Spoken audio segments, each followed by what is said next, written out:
অনেক দিন পর চলে এসেছি আজ একটা শর্ট ভিডিও নিয়ে। বানিয়ে দেখাবো হোমমেড ঘি, কিভাবে বাড়িতে খুব সহজে ঘি বানানো যায়।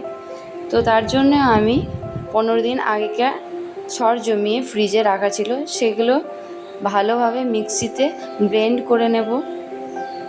অনেকক্ষণ ধরে ঘুরিয়ে নেওয়ার পর তার মধ্যে একটু ঠান্ডা জল ইউজ করব। ঠান্ডা জল দিয়ে আবার একবার ঘুরিয়ে নিলে দেখবে পুরো মাখন বেরিয়ে এসছে, মাখন আর ননি আলাদা হয়ে গিয়েছে। এবার একটা বড় জায়গার মধ্যে আমি ঢেলে রেখে দেব।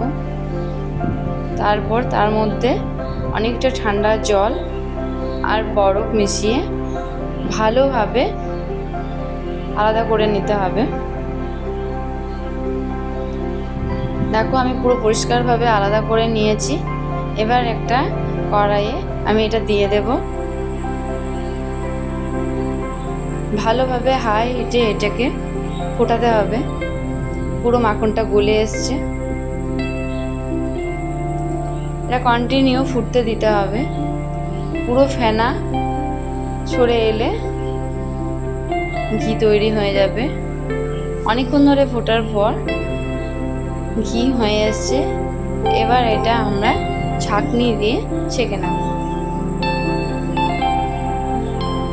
ঘি তৈরি।